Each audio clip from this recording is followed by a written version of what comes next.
तुमच्या सतारीचे सूर आणि तबल्याचे बोल आमच्या कानाला कसे रिझवीत होते बघा अलीनाबाई. हो, तुमच्या नृत्यानं तर आमच्या नेत्रात एक वेगळीच धुंदी चढली होती बघा. हो, साक्षात गंधर्वाचे बोल आणि स्वर्गातील अप्सरेचा नाच जणू एकाच वेळी बघण्यात आणि ऐकण्याचा युगायुगच जुळला होता बघा. एवढी तारीफ करू नये माणसाची. नाही, मला असं वाटतं की मला चण्याच्या झाडावर तर नाही चढवत आलं तुम्ही.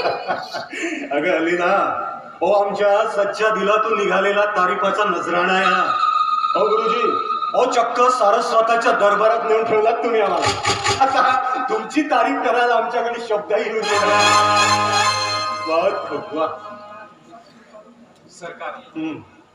सरकार असाच कृपालोभ आमच्यावर कायम असू द्या. आपल्यासारखे रसिक आहेत म्हणून आमच्यासारख्या गरीब कलावंतांची कला जिवंत आहे. नाहीतर या कलेच्या भरोशावर पोट भरायचं म्हटलं तर भीक मागायची पारी आली असती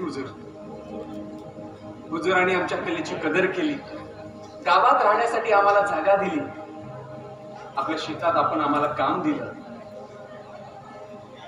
आमच्या कलेची कदर आपल्या राजवाड्यात होत असताना आम्हाला खूप आनंद होत आहे. हुजूर, कला क्षेत्रामध्ये आपण आमचा मान वाढवला. आमच्या कलेचा आपण गौरव केलात हुजूर. गुरुजी, हो कलाकाराची कदर करायला रसिकही तसा दमदार असावा लागतो. हो, बाजारात पैसा पिकवून विकत घेतलेल्या कलेला मोल नसतो. तो असतो फक्त एक व्यवहार. हो, पैशाच्या तालावर नाचणारे आणि पैशाकडे डोळा ठेवून रिझवणारे कलावंत खूप मिळतील आपल्याला. आणि गलोगली शिट्ट्या मारून माना डोलवणारे रसिकही खूप मिळतील. आणि हा जमीनदार त्यातला नाही. कलेचा सच्चा भोक्ता होता आम्ही. हो, आम्ही कसंही असलो, लोक आम्हाला कसंही जरी समजत असतील ना, तरी मात्र आम्ही कलेचे सच्चे रसिक आहोत.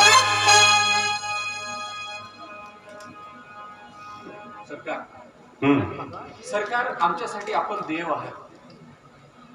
गुरुजी, हो आम्ही आपल्या कलेची कदर करतोय आणि म्हणूनच आपल्या हाताला काम आणि राहण्यासाठी स्थान दिलंय या गावात.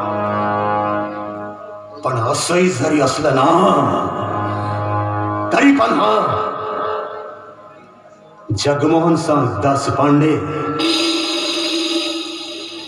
असा एक जालिम जमीनदार आहे ना, की ज्याच्यासाठी पैसा आणि फक्त पैसा हाच भगवान आहे.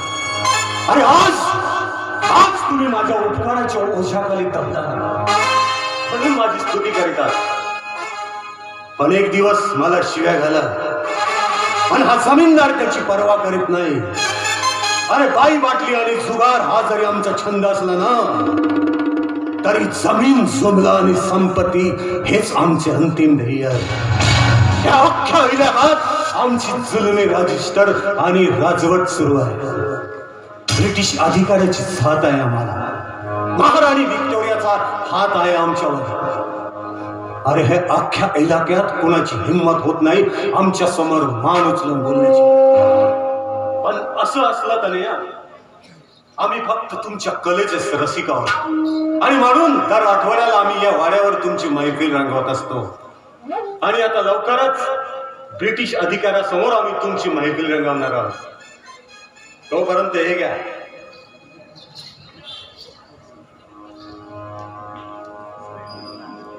सरकार, येऊ आम्ही. येतो आम्ही. असंच बोलवत राहा. निघतात.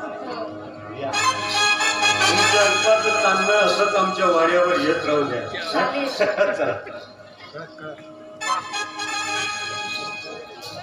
गुरुजी,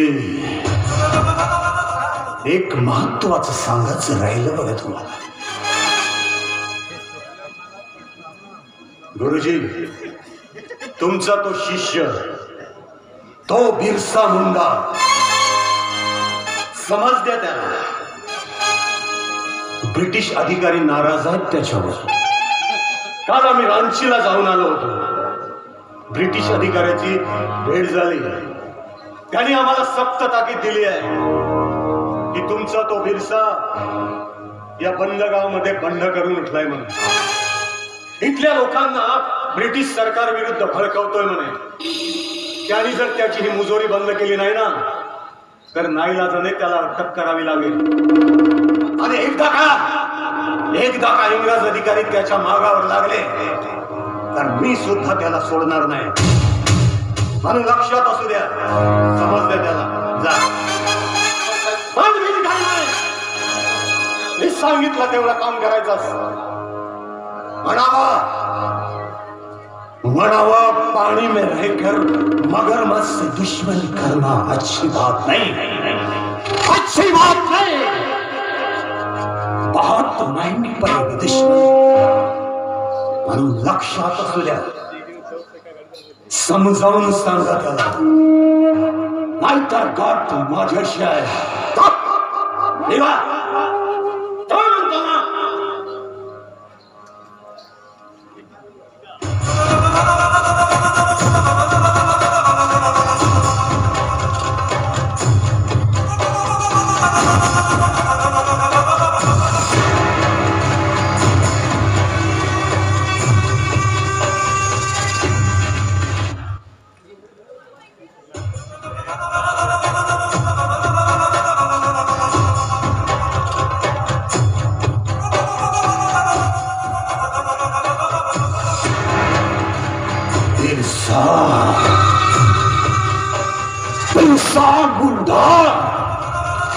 एक अजान अशिक्षित दारिद्री भीक काढण्याचं पोरग क्रांतीचे स्वप्न बघतो का? जोपर्यंत जमीनदार जगमोहन सिंग दास पांडे जिवंत आहे ना तोपर्यंत तुझे मनसुबे कधी पूर्ण होऊ देणार नाही. अरे कहा बनून उभा आहे हा जगमोहन सिंग दास पांडे तुझ्या आणि इंग्रजाच्या मधात. बघतोय कुठपर्यंत तुझी मजल जाते ते. अरे नाही तुझी हस्ते मिटावली ना तर नाव सांगणार नाही मी.